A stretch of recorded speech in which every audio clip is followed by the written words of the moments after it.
네, 안녕하세요. 복귀후 이상민입니다. 만나서 반갑습니다. 네, 오늘은 지역보건법에 대해서 한번 찍어보려고 합니다. 우리 학생들이 요청을 하셔서 이렇게 좀 갑작스럽게 찍게 되었는데, 사실 요즘 좀 시간적인 여유가 없어서 영상을 찍을 엄두가 좀 안 났지만, 그래도 우리 학생들, 사랑스러운 학생들이 요청을 하셔서 감히 한번 찍어보도록 하겠습니다. 그래서 오늘은 뭐 자막이라든지 편집을 예쁘게 할 수는 없을 것 같아요. 그런 부분에 대해서 여러분들이 양해를 좀 해주셨으면 좋겠습니다. 거두절미하고 빨리 들어가도록 하겠습니다. 네, 학습목표, 지역보건법의 학습목표는 이렇게 제시가 되는데요. 빨간색이 있고 검은색이 있죠. 우리 다들 알다시피 빨간색이 국가고시에 나오는 부분이다 라고 생각해 주시면 될 것 같습니다. 자, 그렇지만 이 검은색은 그럼 우리가 버릴 것이냐, 버리지 않는다. 이 검은색에 대한 의미를 알고 있어야지 뒤쪽에 있는 내용을 이해하기 쉽기 때문에 이 검은색도 한번 간략하게 살펴보도록 하겠습니다. 자, 그래서 교과서를 보시면요, 지역보건의료기관이라고 하는 친구가 있고, 그 다음에 지역보건의료서비스, 그 다음에 보건의료 관련기관 단체, 이렇게 세 가지가 있는데, 지역보건의료기관이라고 하는 거는 우리 지역 주민을 대상으로 해서 건강을 증진시키고 질병을 예방관리하기 위한 기관이다 라고 생각해 주시면 되겠습니다. 자, 누구를 대상으로? 지역 주민을 대상으로 해서 건강을 증진하고 질병을 예방관리하기 위해서 이 기관이 있는데, 이 기관에는 네 가지가 있더라. 어떤 게 있느냐 보면 보건소가 있고, 보건진료원이 있고, 그 다음에 보건지소, 건강생활지원센터가 있다. 되게 이쁘지 않다. 하지만 여러분들 요거를 좀 감안하시고 보시면 좋을 것 같습니다. 요 네 가지가 있다라는 거 알고 계시면 됩니다. 자, 그런데 여러분들 보건진료소는 왜 빠지느냐? 요거를 좀 알고 있어야 되겠죠. 보건진료소는 여러분들 농어촌 등 보건의료를 위한 특별 조치법, 이것 때문에 이거에 의해서 설치가 되는 게 바로 보건진료소입니다. 보건진료소. 그래서 지역보건법 근거하에 설치되는 지역보건의료기관은 요 네 가지밖에 안 된다라는 것을 알고 계시면 됩니다.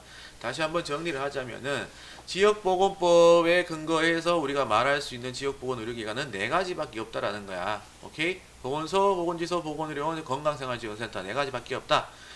그러면 보건진료소는 왜 안 되느냐? 보건진료소는 농어촌 등 보건의료를 위한 특별조치법에 근거하에 설치가 되는 지역보건의료기관이기 때문에 그렇다라는 걸 여러분들이 머릿속에 넣어두시면 될 것입니다. 그래서 여기다가 좀 적어놓으면 좋겠죠? 보건진료소는 아니다. 아니다라는 걸 알고 계시면 좋을 것 같고요. 그 다음에 밑에 지역보건의료 서비스라는 걸 한번 봅시다. 자, 이것도 마찬가지예요. 누구를 대상으로 무엇을 위해서? 지역 주민을 대상으로 건강을 증진하고 질병을 예방관리하기 위해서 여기서 숫자를 한 개 달아봅시다. 1번 지역보건의료기관이 직접 제공하는 거 한 개 하고, 그 다음에 2번 보건의료 관련 기관 단체를 통해서 제공하는 서비스다 라고 되어 있어요. 요거는 2번으로 달면 좋을 것 같은데, 일단은 지역보건의료기관 그리고 보건의료 관련 기관 단체에서 제공하는 서비스를 우리는 지역보건의료 서비스라고 하는데, 조금 더 안으로 들어가 보면 여기 이 두 가지에 있는 기관이나 단체에 속해 있는 보건의료인이 행하는 모든 활동을 우리는 지역보건의료 서비스다라고 한다라는 걸 여러분들이 알고 계시면 좋을 것 같습니다.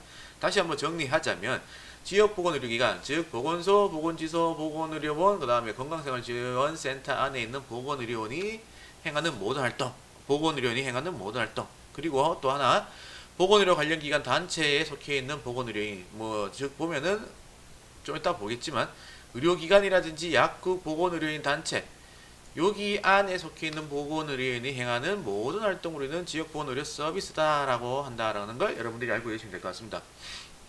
자, 보건의료 관련 기관 단체 아까 잠깐 말을 했는데 여기에 해당되는 것들이 세 가지가 있어요. 의료기관, 약국, 보건의료인 단체 요 세 가지가 있다라는 걸 여러분들이 알고 계시면 됩니다.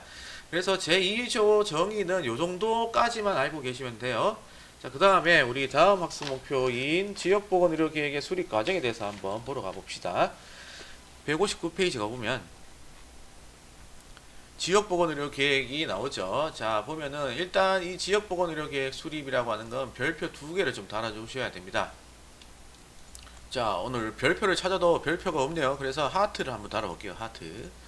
자, 하트 한 2개를 달아봅시다. 요거는 중요하다. 하트 2개 달고, 조금, 급하게 진행하는 점 양해 부탁드리겠습니다.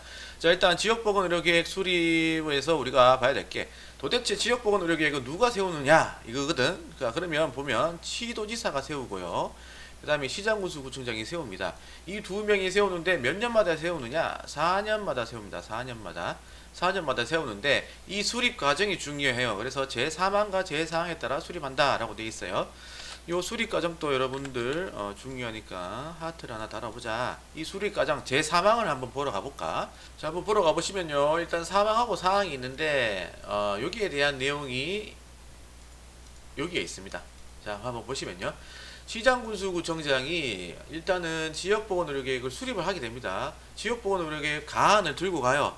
어디에? 시군구 의회에 가서 의원들한테 이렇게 나눠주게 되겠죠. 그러면 그 위원들이 그 계획서를 보고 심의를 하게 됩니다. 심의를 한 다음에 시군구의 지역보건의료계획을 확정시키는 거예요. 확정하면은 그게 바로 수립이 되는 거거든요.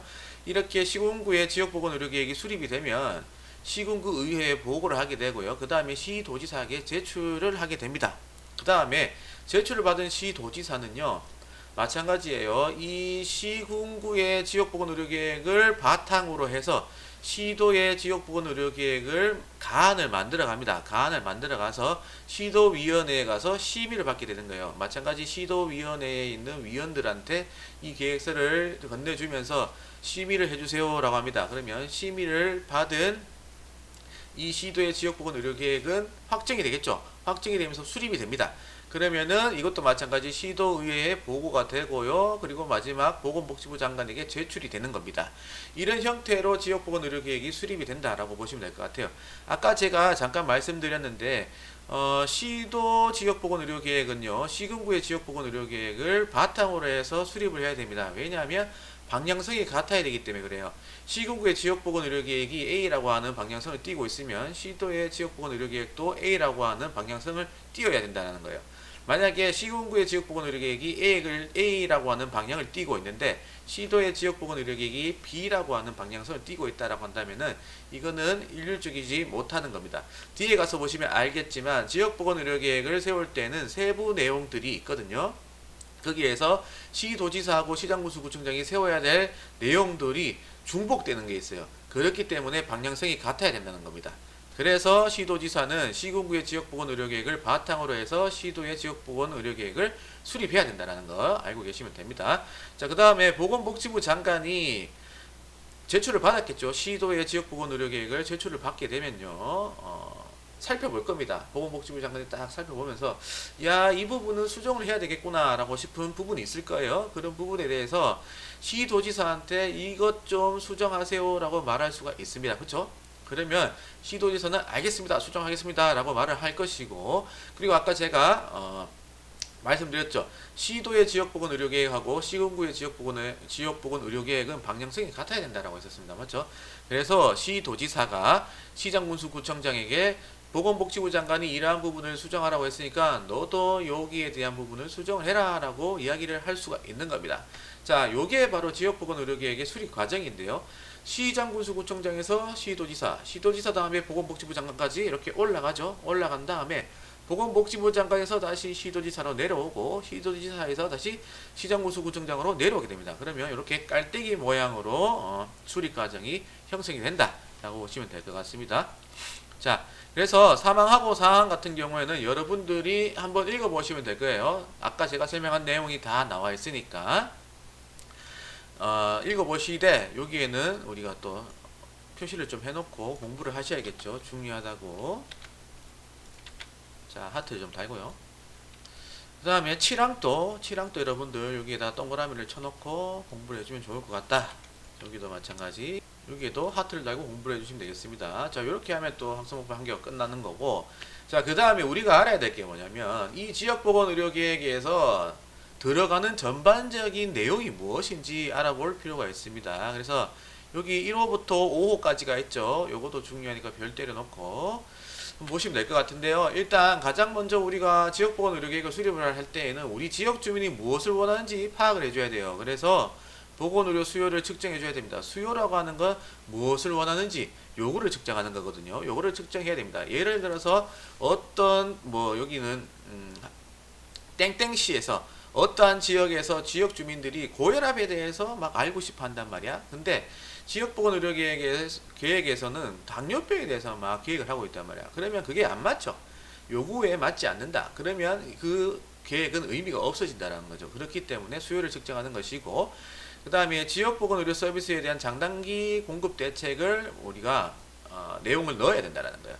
장기적으로 또는 단기적으로 이 서비스를 어떻게 공급할 것인지 그 방법에 대해서 내용을 넣어야 되고, 그 다음에 인력 조직 재정 등 보건의료 자원의 조달 및 관리, 자원이 반드시 필요하겠죠. 어떠한 계획, 어떠한 사업, 어떠한 프로그램을 진행하기 위해서는 반드시 인적 자원이라든지 물적 자원이 필요할 것입니다. 그래서 이러한 자원들을 어떻게 조달할 것이며 어떻게 관리를 할 것인지에 대한 내용이 들어가야 되는 것이고, 그 다음에 지역보건의료 서비스 제공을 위한 전달체계 구성 방안이 있는데, 이러한 지역보건의료 서비스가 보건의료인에게서부터 지역 주민에까지 어떻게 어떠한 체계 어떠한 시스템을 통해서 전달이 될 것인지에 대해서 방안을 마련을 해야 된다라는 내용이고요. 그 다음에 마지막 통계의 수집 및 정리가 있는데, 통계는 굉장히 중요합니다.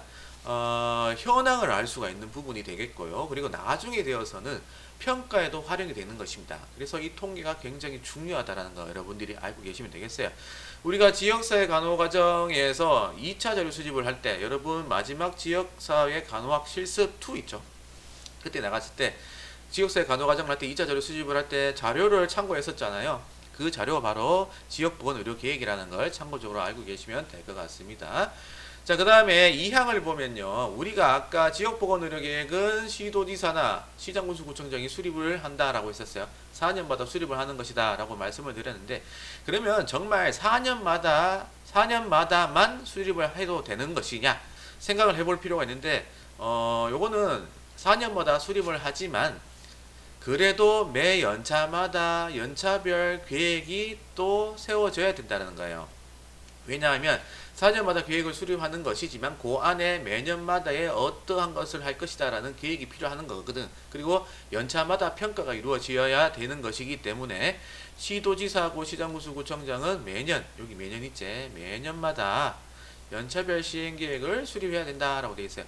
4년마다 지역보건의료계획의 아웃라인은 잡지만 그 안에 있는 세부적인 시행계획도 반드시 매년 세워줘야 된다는 거 알고 계시면 됩니다. 그 다음에 이 지역보건의료계획은요, 단독적으로 수립을 해도 되느냐? 그것은 아닙니다. 왜냐하면 사회보장 기본계획이라든지 또는 지역사회보장계획, 그리고 HP 2030이라고 여러분들이 익히 잘 알고 있는 국민건강증진종합계획과 연계가 되도록 수립이 되어야 된다는 거 여러분들이 꼭 알고 계셔야 되는 부분입니다. 꼭 알고 계시면 될 것 같습니다. 자, 그 다음에요. 시행령 제4조를 보시면요. 이 부분 굉장히 중요하죠. 국가고시에 잘 나오는 부분인데요. 한번 보시면 여기도 하트 달아라 여러분들 알겠지? 자, 보면 일단 시도지사하고 시장군수구청장이 수립을 해야 되는 그러한 세부 내용이 차이가 있습니다. 범위의 차이가 있어요. 시도지사는요. 여기 나오시는 거 보면 알겠지만 보시면요. 여기 1호부터 13호까지는 시도지사가 세워야 되는 세부 내용이고요. 그 다음에 1호부터 7호까지 있죠. 1호부터 7호까지 여기 7호 있잖아요. 7호까지는 시장군수구청장이 수립을 해야 되는 세부 내용입니다. 요 차이점이 있습니다. 국가고시에서 잘 나오는 부분이 이겁니다. 다음 중 시장군수구청장이 지역보건의료계획에서 수립을 해야 되는 세부 내용이 아닌 것은 이렇게 문제가 나오거든. 그러면 8번부터 13번까지 해당되는 게 정답이 되겠죠. 반대로 다음 중 지역보건법에 근거했을 때 지역보건의료계획에서 시장군수구청장이 수립을 해야 되는 세부 내용은 무엇인가 라고 물어본다면 1번부터 7번까지가 정답이 되는 것입니다. 자, 그래서 1번부터 7번까지 한번 보면 될 것입니다. 먼저 한번 볼게요. 자, 보면 지역보건의료계획의 달성 목표를 수립을 해야 된다. 그리고 지역 현황의 전망을 수립을 해야 된다라고 나와 있고요. 그 다음에 지역보건의료기관과 보건의료 관련 기관 단체 간의 기능 분담 및 발전 방향에 대해서 수립을 해야 된다라고 나와 있습니다. 자, 여기에서 보면 기능 분담 및 발전 방향에다 표시를 좀 해놓고요. 아까 지역보건의료기관이라고 하는 건 네 가지가 있었어요. 지역보건법에 근거했을 때 보건소, 보건지소, 보건의료원, 건강생활지원센터 네 가지가 있었고, 보건의료 관련 기관 단체에는 몇 가지가 있었어요? 세 가지가 있었죠. 의료기관, 약국, 보건의료인 단체에 있었습니다. 이들 간의 관계에서 기능 분담과 발전 방향을 어떻게 해야 되는지 거기에 대한 내용을 수립을 해야 된다. 자, 이것을 수립해야 되는 사람은 누구야? 그렇지, 시장군수구청장이다. 자, 그렇다면 시도지사는 수립을 할 수 없느냐? 할 수 있습니다. 둘 다 할 수 있다라는 거 알고 계셔야 돼요. 그 다음에 네 번째 보시면 보건소의 기능이라든지 업무 추진계획, 추진 현황을 수립을 해야 된다라고 나와 있습니다. 이것도 마찬가지 시장군수구청장이 수립할 수 있죠. 그 다음에 다섯 번째, 지역보건의료기관의 인력시설 등 자원확충 및 정비계획에 대해서 수립을 해야 된다라고 나와 있습니다. 자, 여기에는 자원확충 및 정비계획에 대해서 여러분들이 표시를 해놓으면 좋을 것 같아요. 그 전에 아까 3번 우리가 기능 및 분담 발전 방향이 있었잖아요. 요거를 볼 때는 여러분들 여기 12호를 같이 봐야 돼요. 12호. 12호도 내용이 똑같거든. 읽어보면 지역보건의료기관과 보건의료 관련기관 단체 간의 협력과 연계를 해야 된다라고 나와 있어요. 자, 이거는 맞아. 요거는 누가 수립을 해야 되는 내용이냐? 그렇지. 시도지사가 수립을 해야 되는 내용이다. 오케이? 왜? 아까 시장군수구청장은 1호부터 7호까지만 수립을 하면 된다라고 했기 때문에. 자, 그러면 여러분들은 3호하고 12호를 잘 구분해야 되겠지. 3호는 기능 분담 및 발전 방향에 대해서 우리가 수립을 하는 것이고, 12호는 협력하고 연계에 대해서 수립을 하는 것이다. 그러면 3호는 시장군수구청장이 수립을 할 수 있는 것이고, 12호는 시장군수구청장이 수립을 할 수 없는 것이다 라는 걸 여러분들이 머릿속에 넣어 놓으시고요. 그 다음에 6호 취약계층에 대한 건강관리에 대해서 수립을 해야 되고, 지역주민의 건강상태 격차에 수립한 추진계획에 대해서도 수립을 해야 되는 사람이 누구냐, 수립을 할 수 있는 사람은 누구냐, 시장군수구청장이다 라는 거 알고 계시면 되겠습니다. 그 다음에 마지막 시장군수구청장이 수립할 수 있는 내용을 보시면 지역보건의료와 사회복지사업 사이의 연계성을 확보해야 되는 계획을 세워야 된다라고 되어 있어요. 여기도 마찬가지 표시를 해둡시다. 연계성 확보 계획이라고 표시해주면 좋을 것 같습니다. 그러면 1번부터 7번까지는 누가 수립하는 거냐? 다시 한번 정리하면 누구야? 그렇지. 시장군수 구청장이다. 그자? 이렇게 알고 계시면 되겠습니다. 자, 그 다음에 시도지사를 볼 건데요. 요거를 한번 따져볼 필요가 있어요. 시장군수구청장이 시도지사보다는 조금 아래쪽에 위치해 있는 사람이죠. 그래서 시장군수구청장이 수립을 해야 될 내용들은요, 좀 더 1차원적인 일들입니다. 자잘한 일들이에요. 하지만 시도지사는 시장군수구청장이 수립을 해야 되는 내용보다는 조금 더 고차원적인, 조금 더 굵직굵직한 내용이라고 여러분들이 감을 잡으시고 공부를 해주시면 좋을 것 같습니다. 자, 8호 볼게요. 병상수요 공급이 나오죠. 병상수요 공급. 자, 병상 조금 크죠?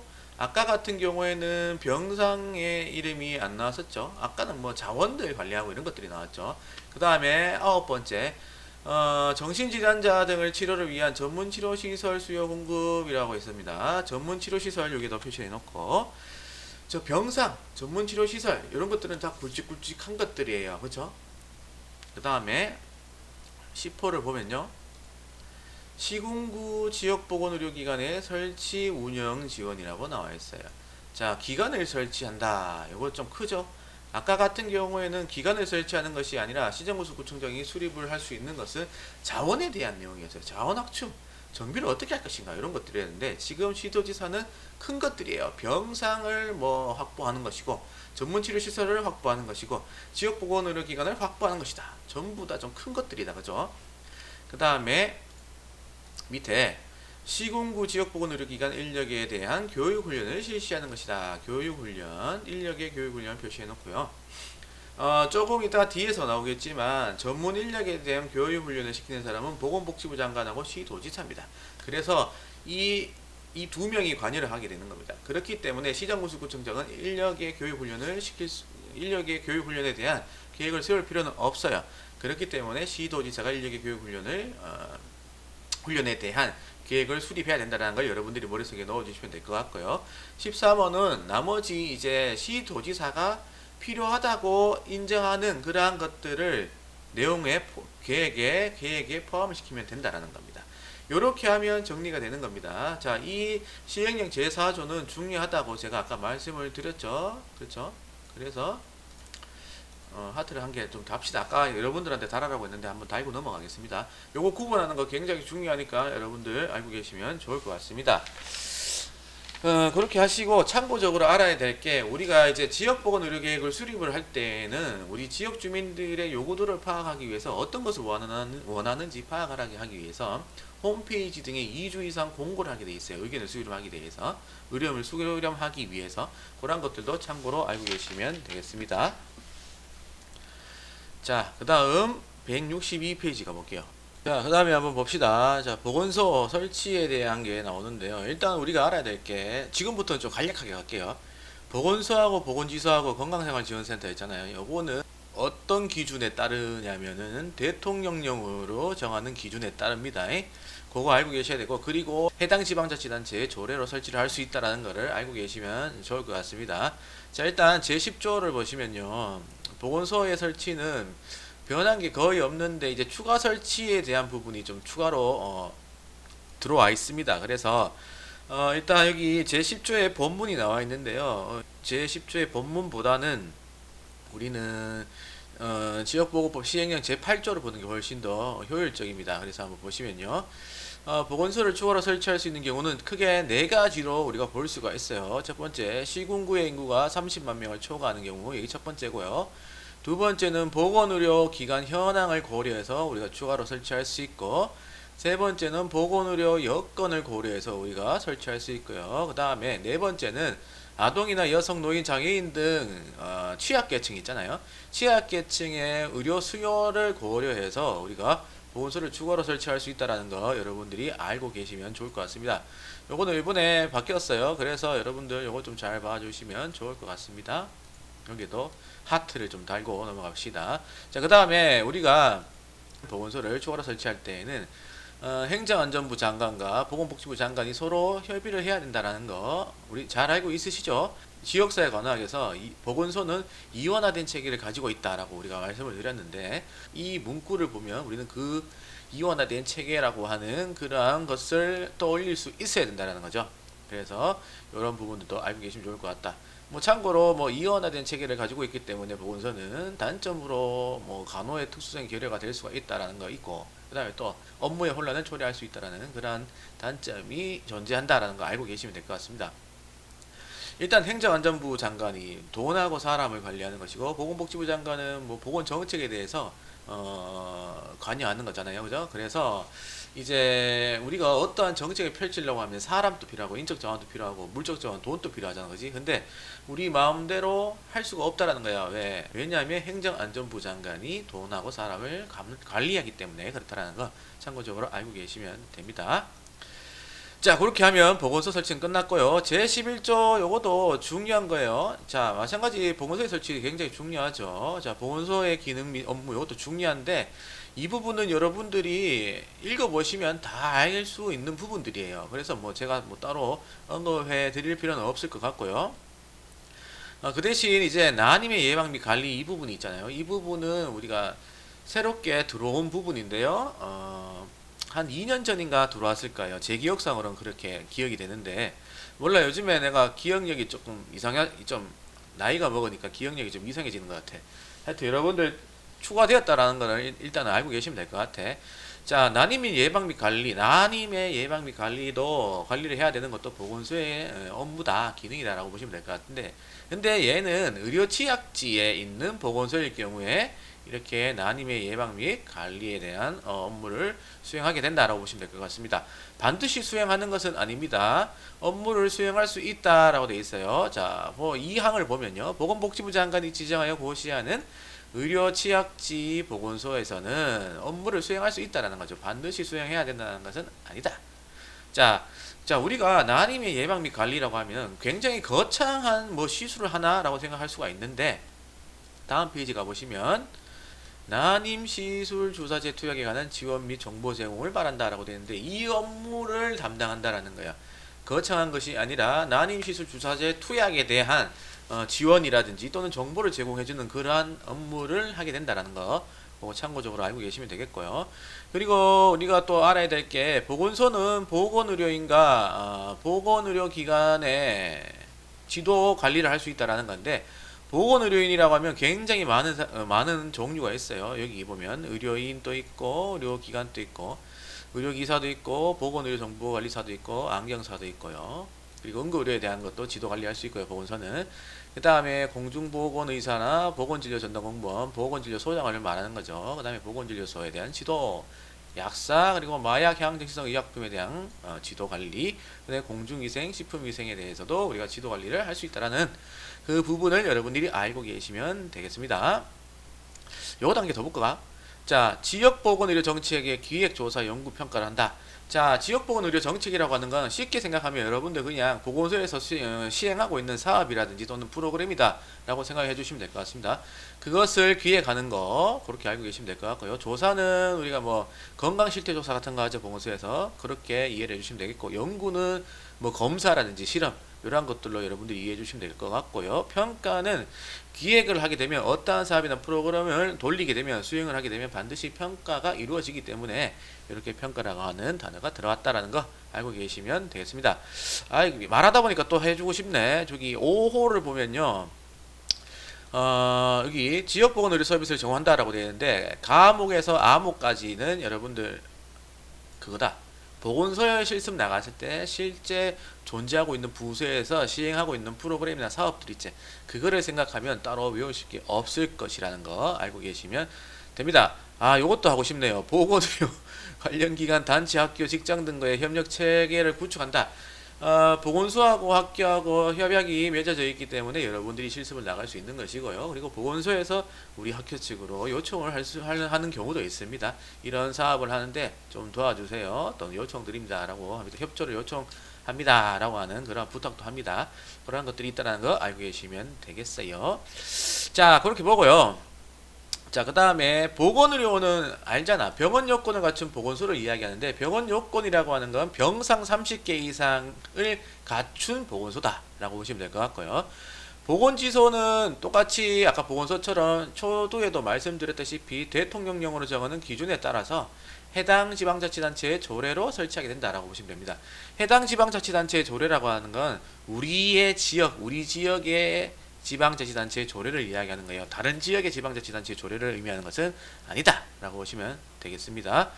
자, 그 다음에 보건지소를 설치할 때는 읍면에 한 개씩 설치를 하면 되는데 보건소가 설치된 읍면에 설치하면 안 된다는 거 다 알고 계실 거고, 추가적으로 보건지소를 설치를 할 수 있다 없다 할 수 있다라고 여기 문구가 나와 있습니다. 이것도 한번 쭉 읽어보고 챙겨보시면 될 것 같고요. 여러 개의 보건지소가 있다라고 하면 이거는 통합해서 운영할 수 있다는 거 알고 계시면 됩니다. 자, 우리 여기 교과서에서 빠진 게 하나 있는데 보건소장이죠. 보건소장. 자, 보건소장은 몇 명을 두는 거죠? 그렇죠. 한 명을 두는 겁니다. 자, 지금 제가 가지고 있는 PDF 파일은 출판되기 전에 파일이기 때문에 조금 우리 현재 사용하고 있는 교과서는 다를 수가 있어요. 근데 구두로 떼어도 되겠죠. 보건소장은 한 명을 둡니다. 반드시 의사를 두어야 되는 것인가? 그거는 아니다라는 거지. 의사를 한 명 두는 게 뭐 원칙이다라고 보시면 될 것 같은데, 만약에 의사를 구하려고 보건소장으로 의사를 이렇게 채용하려고 했는데 채용이 잘 안 되더라 라고 했을 때는 의사가 아닌 보건 등 직렬 공무원으로 보건소장으로 임명할 수 있다라는 거예요. 근데 분야가 정해져 있어요. 간호, 보건, 보건진료, 그 다음에 약무, 의무, 의료기술, 그 다음에 식품위생, 이렇게 7가지 분야에서 그 해당 보건소에 5년 이상 근무한 사람은 이제 보건소장으로 임명할 수 있다라는 그러한 법이 있다라는 거 알고 계시면 되겠습니다. 그리고 이 보건소장은요, 시장군수구청장의 지휘 감독을 받습니다. 시장군수구청장의 지휘 감독을 받고요. 그 다음에 이 보건소장은 건강생활지원센터라든지 보건지소라든지 또는 보건진료소를 지도 감독할 수 있습니다. 그러한 부분들 알고 계시면 될 것 같아요. 그렇게 하면 될 것 같고, 그 다음에 건강생활지원센터가 있습니다. 건강생활지원센터가 있는데 요거는 제가 뭐 한 4년 전부터 강조를 했었는데 지역사회 관할에서는 문제가 나온 것 같은데 법규에서는 아직 안 나온 것 같아요. 하지만 모의고사에는 좀 출연한 것 같습니다. 이 건강생활지원센터를 왜 설치를 하느냐 보니까 지역 주민의 만성질환을 예방하기 위해서 요거 하나 하고요. 그 다음에 건강한 생활습관을 형성하기 위해서 요 두 가지를 위해서 건강생활지원센터를 설치하게 된다라고 보시면 될 것 같고, 마찬가지 대통령령으로 정하는 기준에 따라서 해당 지방자치단체의 조례로 설치할 수 있다는 거 알고 계시면 됩니다. 건강생활지원센터는 읍면동에 설치하는 것이고요. 만약에 보건소가 설치된 읍면동일 경우에는 설치할 수 없다라는 거 알고 계시면 됩니다. 보건지소장 또 이 부분에서 빠졌는데, 이거는 보건소장보다는 약간은 중요도가 떨어지는 부분입니다. 하지만 보건지소장 또 한 명을 둘 수가 있는데요. 이 같은 경우에는 지방의무직 공무원 또는 임기제 공무원을 보건지소장으로 둘 수 있고요. 보건지소장은 보건진료소를 지도 감독할 수 있다는 거 알고 계시면 됩니다. 그래서 아까 그 먹이사슬 요거를 한번 정리해 보면요, 시장군수구청장이 있고 보건소장이 있고 건강생활지원센터가 있고 보건지소가 있고 보건진료소가 있다라고 했을 때, 자, 이 보건소장은 시정군수구청장의 지휘감독을 받는다라고 했죠. 그래서 지휘감독을 받고요, 보건소장은 건강생활지원센터를 지도감독할 수 있고 보건지소를 지도감독할 수 있고 보건진료소를 지도감독할 수 있다라는 거 알고 계시면 됩니다. 그 다음에 보건지소장은 보건진료소를 지도감독할 수 있다는 거 알고 계시면 됩니다. 보건소장은요, 건강생활지원센터나 보건지소나 보건진료소에 있는 직원들도 다 지도 감독할 수 있다는 거 알고 계시면 될 것 같고, 보건지소장도 마찬가지 보건진료소에 있는 직원들을 지도 감독할 수 있다는 것도 알고 계시면 됩니다. 그렇게 정리하고요. 그 다음에 우리가 봐야 될 게 전문 인력의 적정 배치인데, 여기에서의 전문 인력이라고 하는 것은 면허나 자격을 갖춘 사람들 뿐만 아니라 전문 지식을 가진 사람들도 전문 인력이라고 한다라고 생각을 해주시면 될 것 같습니다. 여기 나와있죠. 면허 자격 또는 전문 지식을 가진 인력도 전문 인력으로 포함이 된다라고 보시면 될 것 같고, 그리고 제2항에서의 키포인트는 뭐냐, 전문 인력의 교류를 시킬 수 있는 사람은 누구냐라는 건데, 그 사람은 바로 시도지사다라고 생각해 주시면 됩니다. 전문 인력을 적정하게 배치하기 위해서 전문 인력을 교류시킬 수 있는 사람은 누굽니까? 물어보면 시도지사다 생각해 주시면 될 것 같고요. 제3항에서의 주안점은 전문 인력을 교육 훈련시키는 사람은 누구니? 라는 거예요. 그래서 보면 전문 인력의 자질 향상을 위해서 교육 훈련을 시행하는 사람은 보건복지부 장관하고 시도지사다. 이 두 분이다 라고 생각해 주시면 될 것 같습니다. 자, 이 교육훈련은요, 어떤 기관에서 받냐면은 기관이 4개가 나옵니다. 첫 번째, 소속교육훈련 기관입니다. 내가 소속되어 있는 그 기관의 훈련, 그 기관에서 교육훈련을 받는 거 한 개 하고, 질병관리청장이 이야기하는 기관에서 받는 거 한 개 하고요. 그리고 다른 기관에서 교육을 받는 거 하나 하고, 그 다음에 민간교육기관에서 교육을 받는 거, 이렇게 4가지로 이루어진다. 4개의 기관에서 우리가 교육훈련을 받을 수 있다는 거 알고 계시면 될 것 같고, 그 다음에 이 교육훈련에는 2가지의 종류가 있다. 기본교육훈련과 전문교육훈련인데, 기본교육훈련은 신규 있죠. 신규로 임용되는 전문 인력을 3주 이상 훈련시키는 것을 말하는 것이고, 전문교육훈련은 재직자 있죠. 재직 중인 전문 인력을 대상으로 하는데, 요거는 1주 이상의 교육훈련을 이야기한다라고 보시면 됩니다. 그 다음에 우리 지역보건의료기관에 전문 인력에 배치된 현황하고요, 그리고 운영되고 있는 실태를 조사할 수 있는 사람은 누구냐면 보건복지부 장관입니다. 보건복지부 장관. 지역보건의료기관의 전문 인력의 배치 및 운영 실태를 조사할 수 있는 사람은 보건복지부 장관이라고 되어 있고요. 이 실태 조사를 하고 난 다음에, 야, 이거 전문 인력의 배치가 새로 되었으면 좋겠고, 그리고 이 배치를 위해서 교류를 했으면 좋겠다라고 권고할 수 있습니다. 보건복지부 장관은. 그래서 누구한테 권고할 수 있느냐? 시도지사나 시장군수구청장에게 권고할 수 있습니다. 이 시도지사한테는 아까 전문 인력에 교류를 시킬 수 있는 사람이 시도지사라고 했죠. 그래서 시도지사 같은 경우에는 전문 인력의 교류에 대해서 권고할 수 있고요. 시장군수구청장에게는 배치에 대해서 권고를 할 수 있다라고 알고 계시면 됩니다. 그렇게 알고 계시면 될 것 같고요. 그 다음에 우리가 이 지역보건의료기관에 면허 자격 또는 전문 지식을 가진 인력을 임용하고자 할 때에는요, 그때에는 어떻게 해야 되냐면 해당 분야에 2년 이상의 그 경력이 있는 사람을 우선적으로 임용하는 그러한 법이 있다라는 것도 알고 계시면 좋을 것 같습니다. 그렇게 하면 될 것 같아요. 그래서 요거를 정리를 해보면 요렇게 정리해 볼 수가 있겠죠. 요렇게 전문 인력 교류시키는 거는 시도지사고, 실태조사를 하는 거는 보건복지부 장관이고, 실태조사를 하고 난 다음에 배치나 교류를 권고를 할 수 있는 사람도 보건복지부 장관이다라는 거 알고 계시면 되는데, 누구한테 배치나 교류를 권고할 수 있는지 그거를 보시면 되겠다. 시장군수구청장에게는 배치 권고를 할 수 있고, 시도지사에게는 교류 권고를 할 수 있다는 거 알고 계시면 됩니다. 교육훈련은 아까 제가 다 말씀드렸습니다. 그쵸? 그래서 요 슬라이드를 보면서 복습을 해주시면 될 것 같습니다. 자, 그 다음에 16조의 2 방문건강관리 전담 공무원이 나오는데, 이거는 방문을 해서 건강관리를 하는 그 전담을 하는 공무원을 뜻하는 겁니다. 자, 여기 방문건강관리 전담 공무원은요, 보건복지부 장관이 정하는 거예요. 즉 다시 말하면 방문건강관리 전담 공무원에 대한 내용은 보건복지부 장관이 전부 다 정하는 거다. 그래서 이 방문건강 전담 공무원은 보건복지부령으로 정하는 전문 인력을 방문건강관리 전담 공무원으로 둘 수 있다라는 문구가 있는 겁니다. 다시 한번 말씀드리면 방문건강관리 전담 공무원에 대한 내용은 보건복지부 장관이 전부 정하는 것이기 때문에 보건복지부 장관의 명령이죠. 그래서 보건복지부령으로 이 전담 공무원을 둘 수 있다라고 여러분이 알고 계시면 되겠고요. 그렇다면 이 방문건강관리 전담 공무원으로 누가 활동을 할 수 있느냐? 여기 나오죠. 의사나 치과의사, 한의사, 간호사, 그 다음에 물리치료사, 작업치료사, 치과위생사, 영양사, 약사, 한약사, 체육지도자가 있습니다. 자, 여기 가만 보니까 조산사는 없다, 맞지? 조산사는 포함이 되지 않는다라는 거 알고 계시면 될 것 같은데, 그거 알고 계시고요. 그 다음에 이제 보건복지부 장관이 인정하는 사람, 그 사람들도 여기 방문건강관리 전담공무원으로 활동할 수 있습니다. 보면 방문건강관리 사업에 관해서 전문 지식이나 경험이 있다고 보건복지부 장관이 인정해버리면 그 사람도 마찬가지 이 전담 공무원으로 활동할 수 있다는 걸 알고 계시면 되겠고요. 아까 제가 초대에 말씀드렸다시피 방문건강관리 전담 공무원 제도 운영에 필요한 사항은 모두 보건복지부 장관이 정하는 것이기 때문에 보건복지부령이다 라고 하는 걸 알고 계시면 되겠습니다. 그렇게 하면 될 것 같고, 자, 그 다음에 오늘의 마지막이죠.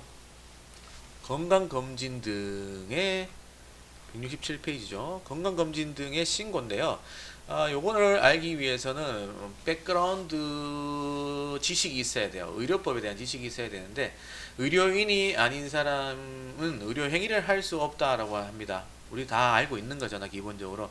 근데 이제 의료인이 아니지만, 우리나라에 의료인 면허증이 있는 사람이 아니지만 일정한 범위 내에서 의료행위를 할 수 있는 그러한 경우가 세 가지가 있어요.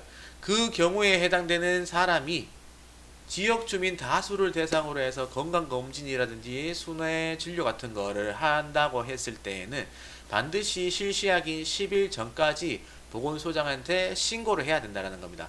보고는 아니고요. 신고를 해야 된다는 거예요. 보고는 결과를 이야기하는 거죠. 보고하는 거죠. 그게 아니라 시행하기 전에 신고를 해야 된다는 거죠. 내가 이러이러한 일들을 하려고 합니다 라고 신고를 해야 된다는 겁니다. 그리고 신고를 한 다음에 승인이 떨어지면 할 수 있다는 거 알고 계시면 되겠습니다. 그래서 의료법 제27조 제1항 각호 어느 하나에 해당하는 사람이, 여기에 해당하는 사람이 첫 번째는 그겁니다. 외국의 면허증, 의료인 면허증을 가지고 있으면서 일정 기간 동안 국내에 머무르는 경우 있죠. 그런 경우, 또는 두 번째는 종합병원이라든지 의학대학에서의 의료봉사라든지 또는 연구 시범 사업을 위해 의료행위를 하는 거, 그러한 사람들. 세 번째는 여러분들 같은 간호학생들, 의과대학생들, 이런 사람들 있죠. 그런 사람들이 지역주민 다수를 대상으로 검진 순회 진료를 할 때에는 어떻게 해라? 관할하는 보건소장에게 신고해라 라고 되어 있잖아요. 며칠 전까지, 10일 전까지, 실시하기 10일 전까지 서식지를 작성해서 제출해라 라고 되어 있습니다. 자, 그 다음에 의료인은요, 의료기관이 아닌 곳에서 의료행위를 할 수가 없습니다. 자, 그런데 의료기관이 아닌 곳에서 의료행위를 할 수 있는 경우가 한 5가지가 있습니다. 응급진료를 하는 경우에, 그리고 환자나 보호자가 요청하는 경우, 그 다음에 세 번째는 국가나 지방자치단체장이 필요하다고 인정해서 요청하는 경우, 그 다음에 네 번째 뭐가 있을까? 가정간호를 하는 경우, 그 다음에 5번째 부득이하게 꼭 밖에서 처치를 해야 되는 환자가 있을 경우, 그럴 경우를 이야기하는데, 이러한 사유로 인해서 의료기관 외의 장소에서 지역 주민 다수를 대상으로 아까 말했던 것처럼 건강검진이라든지 순회치료를 할 때에는 반드시 보건소장한테 마찬가지 10일 전까지 신고를 해야 된다라는 게 있습니다. 자, 오늘 여기까지이고요. 조금 빨리 진행을 했어요. 좀 빨리 진행. 왜냐하면 여러분들 내일 이제 퀴즈를 보잖아요. 쪽지 시험을 보기 때문에 아까 학생들이 요청을 했단 말이에요.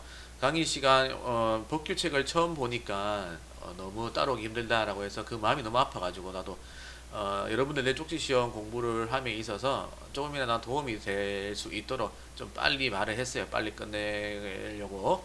지금도 좀 버벅대고 있는데, 사실 지금 영상을 찍었으면 벌써 찍었을 건데, 제가 6시부터 또 위원회 활동이 있어가지고, 위원회 활동, 우리 외부에 있는 간호부장님하고 같이 이렇게 활동을 하고 오는 바람에 약간의 딜레이가 있는데, 그래도 마음은 여러분들 곁에 있다는 거 잊지 마시고, 여기에서 잠깐 마무리를 하도록 하겠습니다.